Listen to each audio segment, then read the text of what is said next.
اب وہ کتنے خوش نصیب ہیں صحابہ کہ جنہیں ہر قسم کی آزمائش کی کڑیوں سے گزرنا پڑا۔ انہوں نے کہا جان تو دے سکتے ہیں لیکن رسول اللہ کا دیا ہوا ایمان نہیں دے سکتے۔ اور پھر ایسی گھڑیاں بھی آئیں کہ میرے آقا علیہ الصلاۃ والتسلیم پر اپنے تن من دھن قربان کیے۔ حضرت ذو النورین رضی اللہ تعالیٰ عنہ، آپ اگر صحابہ کی زندگی کا مطالعہ کر رہے ہیں تو اس میں یہ بات واضح ہو جائے گی۔ آج لوگوں نے گاڑیوں کے پیچھے تو لکھوا لیا ہے کہ میں نوکر صحابہ دی۔ میں کہتا ہوں بڑی اچھی بات ہے، لیکن صرف یہ ایسے لکھنے سے کام نہیں چلے گا، بلکہ صحابہ کا عقیدہ بھی اپنانا پڑے گا۔ اب ذرا غور فرمائیں حضرت ذو النورین کے بارے میں۔ 2 مرتبہ انہیں میرے رسول اللہ کی دامادی کا شرف حاصل ہوا ہے۔ حضور نبی کریم علیہ السلام کی 2 صاحبزادیاں یکے بعد دیگرے، یعنی ایک کا وصال ہوا، حضور علیہ السلام نے بعد میں اپنی دوسری بیٹی کا رشتہ عطا فرما دیا۔ اور ہر جتنے بھی اس وقت مکاتب فکر ہیں سوائے ایک آدھ کے، آپ کو ذو النورین مانتے ہیں۔ ذو النورین کہتے ہیں 2 نوروں والا۔ تو میں نے کہا یار اسی بات پہ غور کریں تو عقیدہ اہل سنت سامنے آ جائے گا کہ 2 نور وہ کیسے ذو النورین بنے، 2 نوروں کی وجہ سے۔ میں نے کہا وہ کیسے؟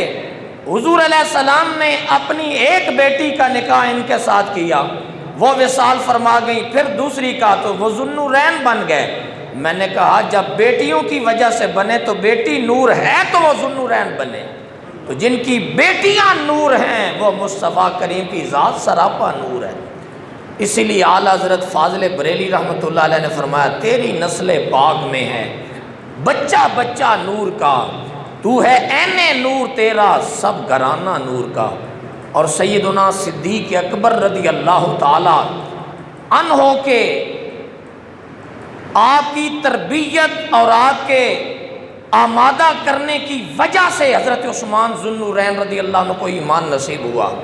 تو السابقون الاولون من المہاجرین والانصار، آپ اس گروہ میں بھی داخل ہیں، اور جن کی بارے میں رب فرماتا ہے ان سے تو میں راضی ہو ہی گیا ہوں، یہ مجھ سے راضی ہو گئے ہیں۔ فرمایا السابقون الاولون من المہاجرین والانصار والذین اتبعوہم باحسان رضی اللہ عنہم ورضوا عنہ۔ فرمایا جو نیکی کی وجہ سے ان کی پیروی کرے گا میں اس کے ساتھ بھی راضی ہو گیا اور وہ مجھ سے راضی ہو گیا۔ اب جن کی غلامی میں اللہ کی رضا ہے ان کا اپنا کتنا مقام و مرتبہ ہے، کہہ دو نا سبحان اللہ۔ ذرا اس بات پر غور فرمائیں کیسا مقام ہے ذو النورین پاک کا۔ امی عائشہ صدیقہ رضی اللہ تعالی عنہا آپ ارشاد فرماتی ہیں، کون عائشہ پاک؟ صدیقہ بنت صدیق، محبوب کائنات، ام المومنین، سیدہ طیبہ طاہرہ۔ حضرت خدیجہ پاک بھی بڑی شان والی ہیں، لیکن یہ وہ شخصیات ہیں جن کی میں بات کر رہا ہوں، اہل بیت اطہار بڑی شان والے ہیں، لیکن یہ اہل بیت کی بھی مائیں ہیں اور ساری مومنوں کی بھی مائیں ہیں۔ بولو نا، مومنین و مومنات کی مائیں ہیں جن کی میں بات کر رہا ہوں۔ امی عائشہ صدیقہ بیان فرماتی ہیں کہ میرے آقا علیہ السلام کانا رسول اللہ صلی اللہ علیہ وسلم فی بیتہ، ایک دن حضور علیہ السلام اپنے گھر میں جلوہ گر تھے، کاشفاً عن ساقیہ، حضور علیہ السلام کی پنڈلی مبارک سے عن ساقیہ، ایک نہیں دونوں پنڈلیوں سے کپڑا مبارک تھوڑا سا ہٹا ہوا تھا، لیکن ایسا ہٹا ہوا نہیں تھا کہ جس سے سطر ظاہر ہو جائے۔ مرد کا سطر ناف سے لے کر گھٹنوں سمیت ہے، اگر یہ کھل جائے تو چاہے کوئی اور چیز ظاہر ہو نہ ہو بندہ برہنہ ہوتا ہے، لیکن یہ بالکل ایسا نہیں تھا۔ ایسی صورتحال یہ میں نے اس لیے بیان کی کہ بندے کو پتہ ہونا چاہیے کہ ہمارا سطر کیا ہے، سطر عورت کیا ہے جس کو ہم نے چھپانا ہے۔ تو امی عائشہ صدیقہ رضی اللہ تعالیٰ عنہ فرماتی ہیں کاشفاً عن ساقی، سرکار دو عالم صلی اللہ علیہ وسلم کی پنڈلیوں سے کپڑا تھوڑا سا ہٹا ہوا تھا۔ فاستاذن ابو بکر، حضرت صدیق اکبر آئے، انہوں نے اجازت طلب کی، فاذن لہو، آپ نے ان کو اجازت عطا فرما دی، وہو علی تلک الحال، اور آپ اسی حال میں موجود رہے، یعنی مضطجعا فی بیتہ، حدیث میں لفظ ہیں آپ لیٹے ہوئے تھے، اسی حالت میں صدیق اکبر تشریف لائے، اجازت مانگی، آپ نے اجازت دے دی۔ اب کیا ہوا؟ فتحدث، انہوں نے حضور علیہ السلام سے باتیں کی، سرکار نے ان سے باتیں کی، گفتگو ہوئی۔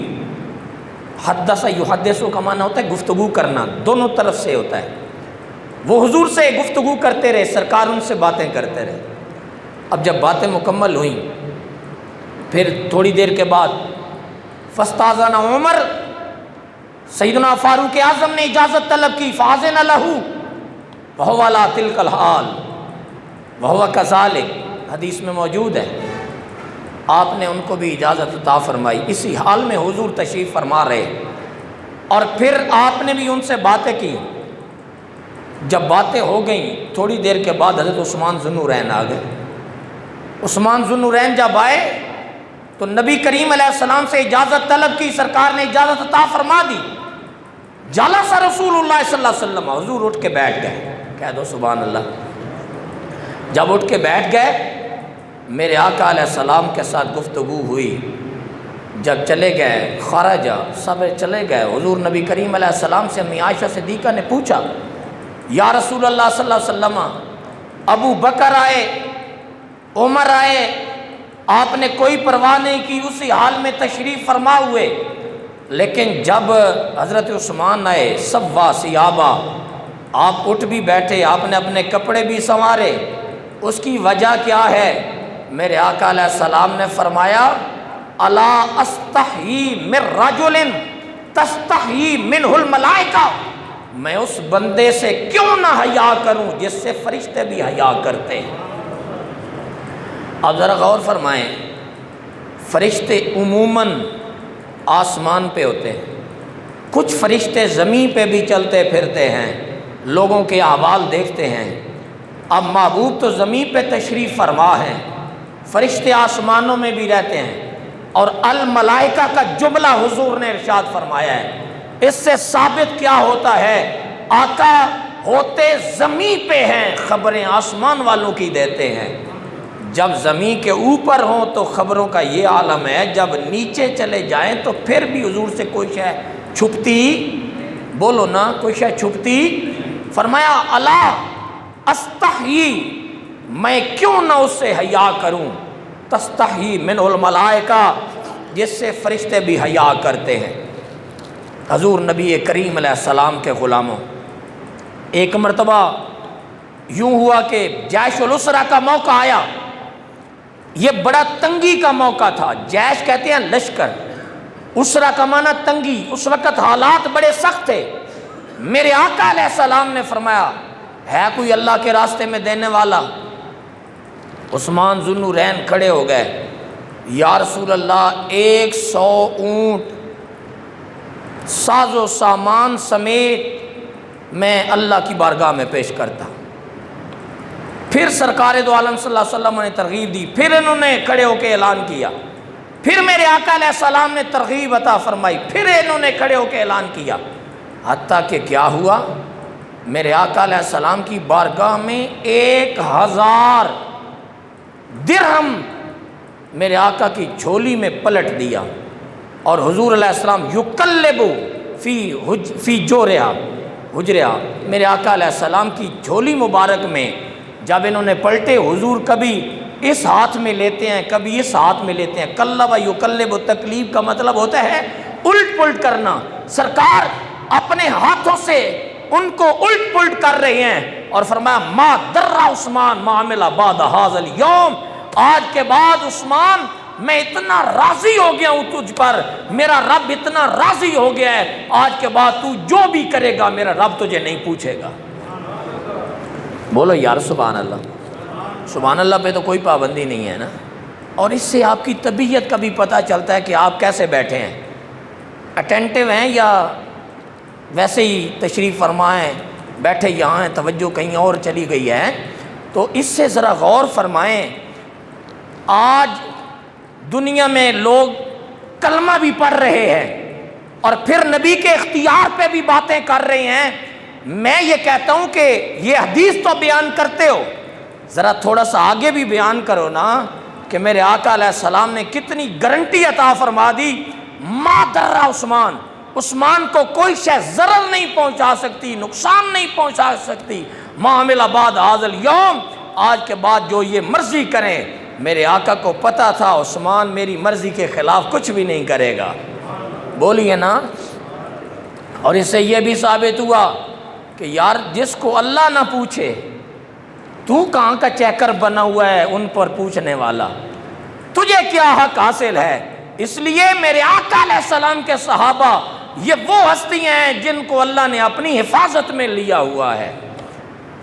ما در عثمان، ایک حدیث میں آتا ہے کہ ما علی عثمان، عثمان پر کوئی اب چیز نہیں ہے، کوئی نہیں پوچھے گا ان کو، ما عمل بعد ھذا الیوم۔ اور پھر میرے آقا و مولا صلی اللہ علیہ وسلم نے کیا خوبصورت نوید ارشاد فرمائی، فرمایا لکل نبی رفیق، ہر نبی کا جنت میں کوئی نہ کوئی ساتھی ہوگا، ورفیقی فی الجنت عثمان، جنت میں میرا ساتھی عثمان ہوگا۔ اونچی آواز سے بولیے، جنت میں میرا ساتھی۔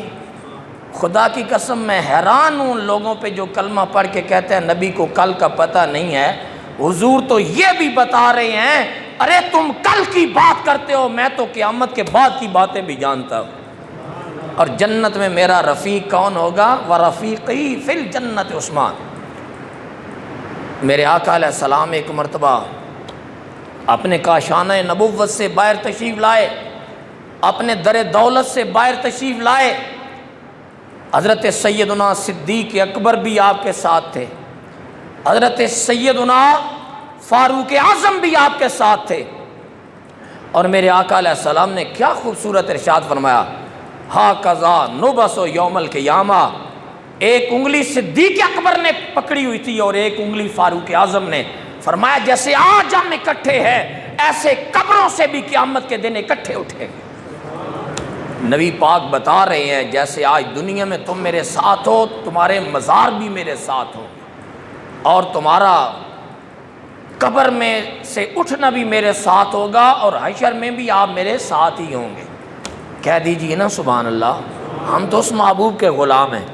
نبی کریم علیہ السلام کی بارگاہ میں حضرت جابر رضی اللہ تعالیٰ عنہ، یہ امام ترمذی نے حدیث بیان کی ہے، بڑی ذمہ داری سے عرض کر رہا ہوں۔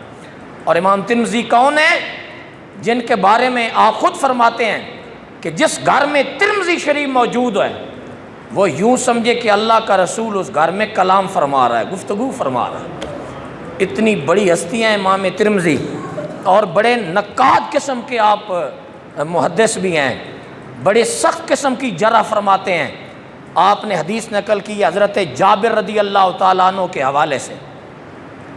حضرت جابر فرماتے ہیں اتی النبی صلی اللہ علیہ وسلم بجنازۃ رجل لیصلی، ایک بندے کا جنازہ میرے آقا کی بارگاہ میں لایا گیا تاکہ حضور اس کا جنازہ پڑھائیں۔ سمجھ آ رہی ہے نا؟ ایک بندہ فوت ہو گیا، اس کا جنازہ لایا گیا کہ حضور جنازہ پڑھائیں۔ پتہ چلا اس دور میں بھی رواج تھا کہ جنازہ کوئی اعلیٰ سے پڑھایا جائے تاکہ اس کی برکت سے ہمارے معاملات درست ہو جائیں۔ اب جنازہ جب لایا گیا لیصلی، تاکہ جنازہ حضور پڑھائیں، فلم یصلی، حضور علیہ السلام نے جنازہ نہیں پڑھایا۔ بولو جنازہ۔ آج ہم اگر کسی کا جنازہ نہ پڑھائیں کہتے ہیں مولوی کو نکالو، ابھی نکالو، ہمارا مولوی ہو کے ہمارے نمازیوں کے جنازے نہیں پڑھاتا۔ حضور علیہ السلام نے جنازہ نہیں پڑھایا۔ جب فقیل علیہ رسول اللہ صلی اللہ علیہ وسلم، حضور علیہ السلام سے پوچھا گیا یا رسول اللہ ما اریناکا، ما رائیناکا، یا رسول اللہ ہم نے نہیں دیکھا ترکت الصلاۃ علی احد کہ کوئی بھی جنازہ آپ کی بارگاہ میں آیا ہو اور آپ نے پڑھانے سے انکار کر دیا، ہم نے یہ نہیں دیکھا۔ لیکن یہ شخص ہے کہ جس کا جنازہ آپ نے نہیں، یہ پہلا فرد ہے۔ میرے آقا علیہ السلام نے کیا فرمایا؟ اِنَّهُ كَانَ يُبْغِضُ عثمان فَأَبْغَضَهُ اللَّهُ۔ میرے آقا علیہ السلام نے ارشاد فرمایا میں نے اس کا جنازہ اس لیے نہیں پڑھایا، یہ میرے عثمان سے بغض رکھتا ہے، اور جو میرے عثمان سے بغض رکھتا ہے میرا اللہ اس کے ساتھ بغض رکھتا ہے۔ اونچی آواز سے بولیے۔ جو ایک عثمان سے بغض رکھے اس کا جنازہ حضور نہ پڑھائیں، جو ابو بکر و عمر سے بھی بغض رکھے، جو آل بیت اطہار سے بھی بغض رکھے، کیا ہم اس کے جنازے پڑھتے پڑھاتے پھریں؟ آپ کو بھی دیکھنا ہوگا کہ ہم نے کس کا جنازہ پڑھنا ہے۔ میرے آقا و مولا صلی اللہ تعالیٰ علیہ وسلم کہ یہ وہ غلام ہے، جب حدیبیہ کا مقام آیا نا، میرے آقا علیہ السلام نے حضرت عثمان ذو النورین رضی اللہ تعالیٰ عنہ کو سفیر بنا کے اہل مکہ کی طرف بھیجا، تو اس وقت حال کیا تھا؟ 1500 صحابہ حدیبیہ کے مقام پہ بارگاہ مصطفیٰ میں حاضر تھے۔ پانی کی قلت ہو گئی، صحابہ پریشان ہیں، پانی نہیں مل رہا، کیا کریں؟ دیکھا کہ حضور علیہ السلام کی بارگاہ میں نہ ایک شخص پیالہ لے کر یا برتن میں پانی لے کر آیا، تو حضور علیہ السلام اس سے وضو فرما رہے ہیں۔ سارے صحابہ دوڑے دوڑے میرے رسول اللہ کی بارگاہ میں آ گئے۔ اب خدا کا علم صحابہ کو تھا یا نہیں تھا؟ انہیں پتہ تھا نا کہ ہر چیز دینے والا، اب نبی سے کیوں لینے آ گئے؟ صحابہ نے یہ بات سمجھائی، دیتا خدا ہے صدقہ مصطفیٰ کا، اللہ سے لینا ہے تو حضور کے در پہ آنا پڑے گا۔ اب ہوا کیا؟ حضرات میں آپ پر حیران ہوں، میں 6 ماہ بیمار ہوں، 6 ماہ سے دسمبر کے آخر میں بیمار ہوا، اور 3.5 ماہ سے زیادہ میں ایمرجنسی میں رہا ہوں، لیکن میری آواز آپ سے اوپر نکل رہی ہے، لیکن آپ ہیں کہ ٹھیک ٹھاک اور بول نہیں رہے۔ اونچی آواز سے کہہ دیں مجھ سے کوئی ناراضگی ہے تو بے شک کر لیں، صحابہ سے ناراض نہ ہو۔ میں آپ کو وہ عقیدہ جو آج سے 1400 سال پہلے میرے رسول اللہ نے صحابہ کو عطا فرمایا، میں وہ بیان کر رہا ہوں، اور صحابہ کی جو عقیدتیں میرے آقا کے ساتھی میں وہ بیان کر رہا ہوں۔ اب صحابہ کرام حضور کی بارگاہ میں آئے، یا رسول اللہ ہمیں پانی چاہیے۔ میرے آقا و مولا صلی اللہ علیہ وسلم نے کیا کیا؟ سرکار نے اپنا ہاتھ مبارک رکھا، صحابہ کو فرمایا جتنا پانی چاہیے لے لو۔ صحابہ نے اپنے برتن بھر لیے، وضو کر لیا، پانی پینے کے لیے رکھ لیا اور ضروریات کے لیے رکھ لیا۔ حضرت جابر رضی اللہ تعالیٰ عنہ، آپ سے پوچھا گیا حضور آپ کتنے لوگ تھے، کتنے لوگوں نے وہ پانی استعمال کیا جو سرکار دو عالم صلی اللہ علیہ وسلم کی نسبت سے ملا؟ آپ فرماتے ہیں لو کننا 100,000 لکفانا ولیکن کننا 15,100، ہم تو 1500 تھے، اگر 1,00,000 بھی ہوتا تو مصطفیٰ کے صدقے سے وہ پانی کافی ہو جاتا۔ ذرا غور فرمائیں، آج ہم کسی کی تعریف کریں نا، کسی کے ہم مہمان بنے تو ہم کہتے ہیں جی ماشاءاللہ کھانا بڑا اچھا تھا، یہ میں تعریف کر رہا ہوں نا، کھانا بڑا اچھا تھا، ہم نے خوب سیر ہو کے کھایا، 2-4 بندے اور بھی آ جاتے تو کافی ہو جاتا۔ بعض بندے یہ تعریف کرتے ہیں ہمارے لیے تو کافی تھا، اگر کوئی اور آ جاتا تو بالکل اس کے لیے تو شے ہی کوئی نہیں تھی، ایسی تعریف ہے۔ اب صحابی نے یہ نہیں کیا کہ جناب ہم 1500 تھے، 1520 ہوتے تو پورا ہو جاتا، 1540 ہوتے، اب 1500 کہاں اور 1,00,000 کہاں۔ صحابہ نے یہ بتایا کہ ارے میرے مصطفیٰ کو ماننا ہے تو تول کے نہیں ماننا بلکہ سینہ کھول کے ماننا ہے۔ یہ صحابہ کرام رضوان اللہ علیہم اجمعین کی زندگی۔ اور پھر میرے آقا و مولا صلی اللہ علیہ وسلم نے اس موقع پہ حضرت عثمان ذو النورین رضی اللہ تعالیٰ عنہ کو سفیر بنا کے بھیجا۔ ہمارا رسول اللہ صلی اللہ علیہ وسلم حضور علیہ السلام نے انہیں سفیر بنا کے بھیجا. کانا عثمان رسول اللہ صلی اللہ علیہ وسلم. اس دن حضرت عثمان میرے آقا کے سفیر بن کے گئے ہوئے تھے. لوگوں نے کہا کتنے خوش نصیب ہیں, ہم یہاں بیٹھے ہیں, وہ طواف کعبہ کر رہے ہوں گے. فرمایا ایسا نہیں ہو سکتا کہ میں نے کیا نہ ہو اور عثمان طواف کرتا پھرے. حضور فرما رہے ہیں, حضور ادھر بیٹھے ہیں حدیبیہ کے مقام پر, اور وہ کہاں ہیں؟ مکہ پاک میں. میرے آقا علیہ السلام نے فبایع الناس, مختلف الفاظ ہیں. حضور کے صحابہ فرماتے ہیں حضور علیہ السلام نے ہمیں بیعت کیا, ہم سے بیعت لی, ہم نے اپنا ہاتھ رسول اللہ کے ہاتھ میں دیا. میرے آقا علیہ السلام نے کیا کیا؟ فضرب بإحدى يده على الأخرى او كما قال. حضور علیہ السلام نے اپنے ہاتھ پر دوسرا ہاتھ مارا اور حضور نے فرمایا ھذہ ید عثمان, یہ میرے عثمان کا ہاتھ ہے, اور فرمایا وہ اللہ اور اللہ کے رسول کے کام میں گئے ہوئے ہیں. اونچی آواز سے بولیے. کان فی حاجت اللہ و حاجت رسول ہی کے الفاظ حدیث پاک میں. میرے پاس یہ المستند شریف پڑی ہوئی ہے, اس میں باقاعدہ حدیث موجود ہے. میرے آقا علیہ السلام فرماتے ہیں وہ اللہ اور اللہ کے رسول کے کام میں گئے ہوئے ہیں. میرے آقا کو پتہ تھا, حالانکہ خدا کا وہی کام ہوتا ہے جو رسول اللہ صلی اللہ علیہ وسلم ان کی مرضی سے کرتے ہیں. اللہ کے رسول کا کام اللہ کا کام ہے, لیکن یہاں حضور فرماتے ہیں اللہ کے اور اس کے رسول کے کام میں, تاکہ ہمیں عقیدہ مل جائے. جو کہتے ہیں اللہ اور اللہ کا رسول جانے, یہ عام بات نہیں ہے, یہ عقیدہ رسول اللہ نے دیا ہے اور نبی کے صحابہ نے ہمیں عطا فرمایا ہے.